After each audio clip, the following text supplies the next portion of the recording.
আরে বাবা 2 পিস গোশ কেন, 20 কেজি মুরগির গোশ দিয়ে রানলেও ভাগে পাবা না।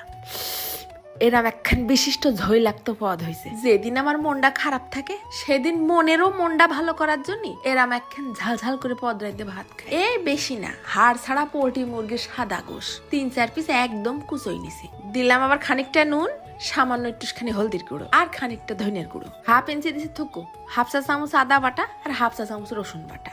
দিলাম আবার 1/2 চা চামচের মতন শুকনো ঝালের গুঁড়ো।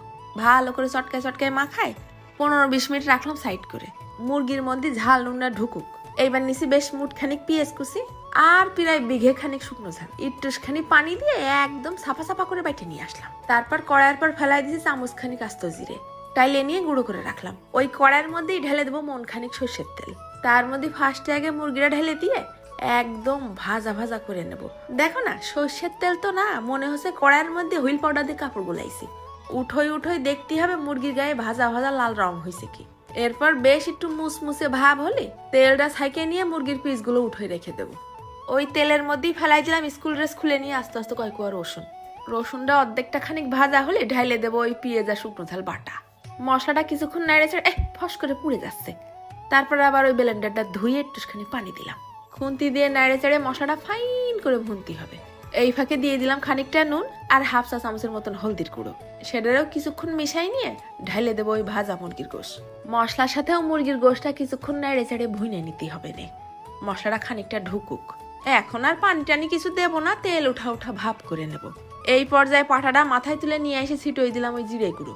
এরপর সব একসাথে নেড়ে চেড়ে মিশাই নিয়ে একদম শেষ পর্যায়ে ছিটোই দেবো 2 পিস লেবু চিপড়াই আর দিয়ে দিলাম খানিকটা ধনেপাতা কুচি। হয়ে গেছে রান্না। ঝালখোররা কনে আছে, ভাত নিয়ে এসে চুলোর পিঠে বসো। বেশি না, 1 চামচ তুলে দিবানে, খাইয়ে কান্তি কান্তি বাড়ি যায়নি। তো এই মুরগিটা কিন্তু শুধু সাদা ভাত না, রুটি পরোটা খিচুড়ি দিয়েও খাতে পারবানি। বাবা রে বাবা, কি যে ঝাল হইছে!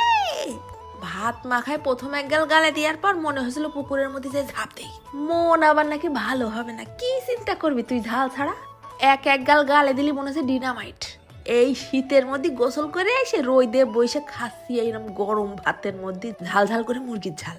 ফাঁকে ফাঁকে দাঁতের তলে পড়তিছে মুরগির ভাজা ভাজা পিসগুলো। একদম স্বাদ মিটে যাবে। মন খারাপ হওয়া তো দূরে থাক, এইরকম করে 1 গামলা ভাত খাওয়ার পর বাপ দাদা 14 গোষ্ঠীর নাম ভুলে যাবে।